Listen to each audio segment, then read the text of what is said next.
इनामदार श्रीदेव रामेश्वर संस्थान कसबा आचरे हे मालवण तालुक्यातलं एक सांस्कृतिक प्रधान तसंच श्रीदेव रामेश्वराच्या वैभवाने नटलेलं आणि सर्वांना श्री देवाची एक आदरयुक्त भीती असलेलं हे ग्राम आहे। इथे सर्व उत्सव बारमाही उत्सव असतात।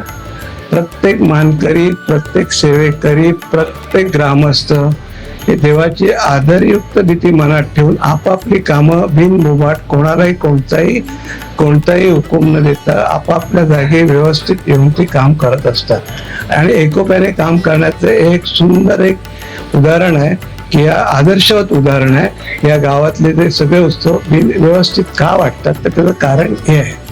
त्यानंतर 1660 पासून ही संस्था हे झाली, प्रस्थापित झाली आहे। ते छत्रपती शिवाजी महाराजांच्या वेळची सनद आहे आणि तेव्हापासून हा जो साज आहे तो त्या प्रत्येक कुळातल्या प्रत्येकाच्या वंशजांनी तो आपापल्या परीने आज तागायत नटवत आणला आहे आणि त्याला आपापल्या परीने एक चांगलं रूप आणि चांगला साज देत आले। त्यामुळे असलेल्या ग्रामामधल्या सगळ्या 12 मानकऱ्यांच्या सर्व वंशजाचे आम्ही सगळे ऋणी आहोत। त्याबरोबर देव सर्वांच्या पाठीशी। आता एखादी व्यक्ती मुंबई स्थित जर का नोकरीला असेल तर ती ज्या वेळेला रामनवमी असते तेव्हा मला रजा मिळेल काय, ती रजा कशी? काही लोक तर नोकऱ्या सोडून पण या रामनवमीला येतात देवावर विश्वास ठेवून आणि देव त्यांच्या पाठीशी उभा राहतो। असं एक आदर्शवत हे गाव आहे। आज रामनवमीच्या दिवशी रामदास स्वामींची पण एक जन्मदिवस आहे आणि रामदास स्वामी हे छत्रपती शिवाजी महाराजांचे गुरु होते आणि रयतेचं राज्य असावं ही जी संज्ञा आहे ती रामदास स्वामींना छत्रपती शिवाजी महाराजांना रामदास स्वामींनी दिली होती। तीच संज्ञा आज आमचा श्रीदेव रामेश्वर तीच सावळतो।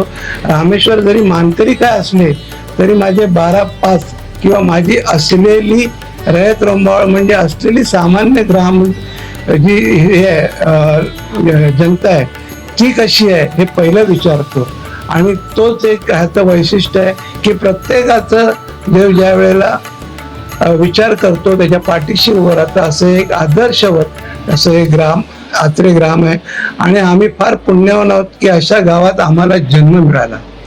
त्याचबरोबर ही जी देवस्थान कमिटी आहे ही कमिटी देवाने सर्व प्रकारचे आमचे जे कमिटी सदस्य आहेत ते परिपूर्ण अशी देवाने बनवलेली कमिटी आहे आणि आम्ही फक्त इकडे देवाचे कारभारी आहोत। फक्त बाकीच्या ज्या गोष्टी आहेत ते 12 मानकरी आहेत ते बघत असतात आणि कारभारी या रूपाने आपण कुठे कमी पडता नाही। म्हणून आज जी आमची 7 जणांची जी कमिटी देवाने बनवलेली आहे त्यात मी अध्यक्ष आहे, उपाध्यक्ष श्री श्रेयांश कानविंदे आहेत, त्यानंतर सचिव श्री संतोष मिराशी आहेत, ट्रेझरर श्री कपिल गुरव आहेत, हे रेग्युलर सततच्या इकडे ऑफिसचं बाकीचे सगळे कामं आणि बँक ऑफ महाराष्ट्र रिटायर्ड झालेले संजय मिराशे विश्वस्त आहेत। तसेच आपले मंगेश मेस्त्री हे विश्वस्त आहेत आणि त्यात आमचं जे महत्वाचं जे एक केंद्रस्थान आहे ते म्हणजे शिल्पन गावकर हे हायकोर्टात काउन्सिलर म्हणून काम करतात आणि लिगलच्या जेवढ्या ज्या कायदेविषयक गोष्टी आहेत ते बघत आलेले आहेत। अशी ही पूर्ण एक परिपूर्ण अशी कमिटी देवाने प्रस्थापित केलेली आहे आणि ती देवाने आणलेली आहे आणि त्याचे सांकेतिक सगळे देवाने घडवलेलं आहे। त्याचबरोबर आज 40 वर्षानंतर गेल्या महाशिवरात्रीला जी कुणकेश्वर भेट देवाने जादुई पद्धतीने जी घडवली त्यात असलेल्या आचऱ्या ग्रामस्थांनी त्यात हिरिरीने भाग घेतला आणि ज्याप्रमाणे आषाढी एकादशीला विठ्ठलाची वारी होते त्याप्रमाणे देवाने त्या वारीचं स्वरूप ह्या कुणकेश्वर वारीला दिलं आणि कंप्लीट एक प्रसन्न आणि एक पवित्र असं वातावरण पूर्ण ह्या कोकण परिसरात देवाने केलं आणि त्यावेळेला प्रत्येक ग्रामस्थांनी आपापल्या परीने यथोचित जे काय सहकार्य पैशाच्या रूपाने, काही लोकांनी वस्तूच्या रूपाने, काही लोकांनी श्रमाच्या रूपाने, मूळ म्हणजे त्या वाटा वगैरे बेंडण्याचं काम वगैरे सगळं केलं होतं। त्यातलं एक महत्वाचं उदाहरण म्हणजे आमचे श्रीदेव रामेश्वर कातवणला जातात त्यावेळेला तिकडे एका आंब्याच्या पाराच्या इकडे देव स्थिरावतात, तर त्या पारावर तिकडचे ग्रामस्थ अजूनही देवाचं स्वरूप देऊन त्याची पूजा करतात, त्याला नवस करतात आणि तिकडेच ते रामेश्वराचं स्थान मांडतात. एवढी या देवाची जी प्रचिती लोकांना ह्या तळ कोकणातल्या आणि देवगड पासून ते कुणकेश्वर पासून लोकांना आहे, ते आपण स्वतः बोलू शकते देवानेच घडवलेलं आहे. तर त्याच्यामध्ये आम्ही स्वतः फक्त जे काय लागेल ते कारभारी म्हणून आज काम करत आलो आहोत. आणि ह्या प्रकारे हा जो महाप्रसाद आहे, 1 तासामध्ये 25-30 हजार लोकांचं जेवण होतं. महाप्रसादाचं पण प्रत्येक वस्तू प्रत्येक वाडीवर लोक श्रमाने करतात, रात्र दिवस जागवून करतात आणि तो महाप्रसाद सगळ्यांना पुरेल असं त्यासाठी आम्हाला वस्तू रूपाने किंवा पैशाच्या रूपाने पण लोक देवाला देत आलेले आहेत देणगी स्वरूपात आणि नजराणा म्हणून. तर तो असं हे हे देवस्थान इनामत गाव आहे आणि देवस्थान इनामत गावाचे कायदेविषयक सगळ्या गोष्टी आम्ही आता यापुढे पालन करण्याचा विचार करत आहोत. आणि त्यासाठी आम्ही कोणाला दोष देत नाही, पण यापुढे तरी ह्याच ग्रामाचं देवस्थान इनामत कायदा आहे, त्या कायद्याप्रमाणे पुढे वाटचाल व्हावी, जेणेकरून पुढच्या पिढीला कायदेविषयक कोणता त्रास होऊ नये. असं आमच्या ज्या सध्या जी कार्यरत असलेली कमिटी आहे त्यामध्ये आमचे मुख्य म्हणजे शिल्पन गावकर आहेत, ते त्यातनं सगळे मार्ग काढतात, ते सगळं बघत आहेत. फायनान्शियल बाबतीत मी स्वतः बँकेतनं रिटायर झाले, बँकेतनं आम्ही बघतो. हे स्वतः त्यांचा रिस्टोरेशनचा बिझनेस आहे, बाकीच्या गोष्टी आहेत ते रिस्टोरेशनच्या श्रेयांश कानंदे बघतात.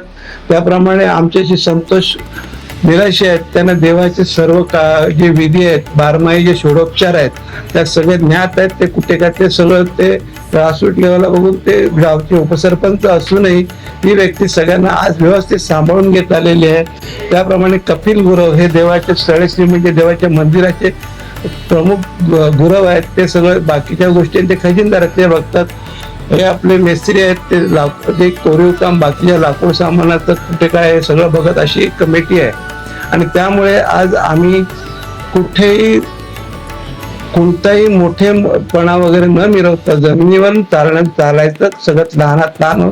हे जे कसं काय हे देवाचा कारभार आहे, हा व्यवस्थित चालेल याकडे आमचं लक्ष आहे.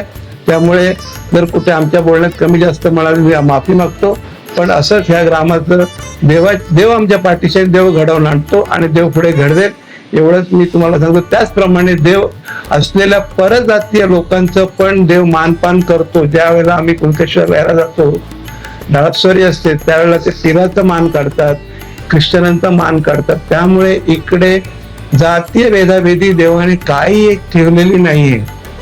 ज्याला आपण आपल्या घटनेनुसार निधर्मी राष्ट्र म्हणतो तसं हे तो प्रकार इकडे आहे. धर्माचं फक्त आपल्या ह्याच्यापुरतं आहे, प्रत्येकाने आपापल्या धर्माचं हे करावं, आचरण करावं.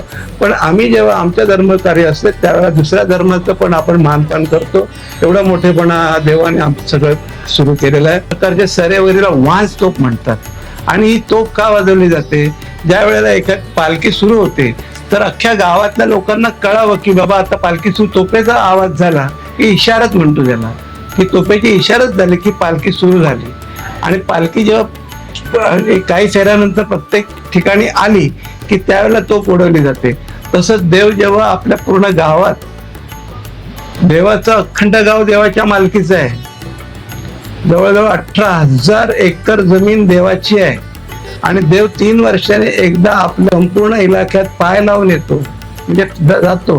त्यावेळेला देव काही ठिकाणी जातो, त्या ठिकाणी तोफेचा आवाज देतो आपण, सुरुवात होते आणि आमचे जे तरंग आहेत ते त्यांना जे असेल तर त्या ठिकाणी ते तोफेच्या आवाजावरच चालतं. म्हणून या देवाचे तोफा आहेत, 5 तोफा आहेत. आपल्याकडे पूर्वी आता इलेक्ट्रिसिटी आली, पूर्वी आपल्याकडे लाईट्स नव्हत्या. तर तो जो मशाल हा जो प्रकार आहे त्या मशालीच्या दिव्यातच उजेडातच पूर्ण पालखी सोहळा होत होता. आणि त्यानंतर आपले हे आले पेट्रोमॅक्स आले, पण पेट्रोमॅक्स इकडे वापरले जात नव्हते, फक्त मशाल आणि तो काही इतर उजेड होता. आणि त्यावेळेला इकडे लांबण दिवे लावले जात होते. आणि अशा प्रकारे हा जो पालखीचा सोहळा आहे तो होत होता. आपण एका गावातून दुसऱ्या गावात जात असताना फक्त पेट्रोमॅक्स वापरत होतो. आणि त्यामुळे जो अभ्यागीर वगैरे जे आहे ते शिवकालीन आहे, सगळं ते शिवाजी महाराजांच्या त्यावेळच्या याचं सरंजाम आहे. हा सरंजाम म्हणतो, हा सरंजाम आहे, शाही सरंजाम आहे.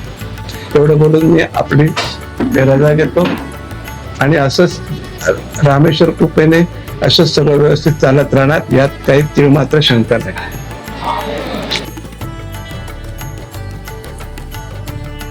इनामदार श्रीदेव रामेश्वर संस्थानचा दरवर्षी साजरा होणारा ऐतिहासिक रामनवमी उत्सव आज या ठिकाणी संपन्न झालेला आहे. विविध भागातून भाविकांनी या रामनवमी उत्सवाला आपली हजेरी लावलेली आहे.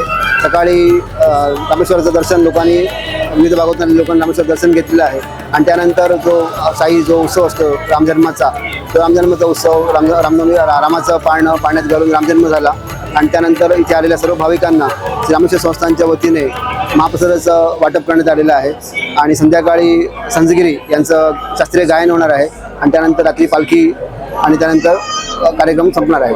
अशा प्रकारे रामेश्वर संस्थानची ही रामनवमी मोठ्या उत्साहात संपन्न झालेली आहे.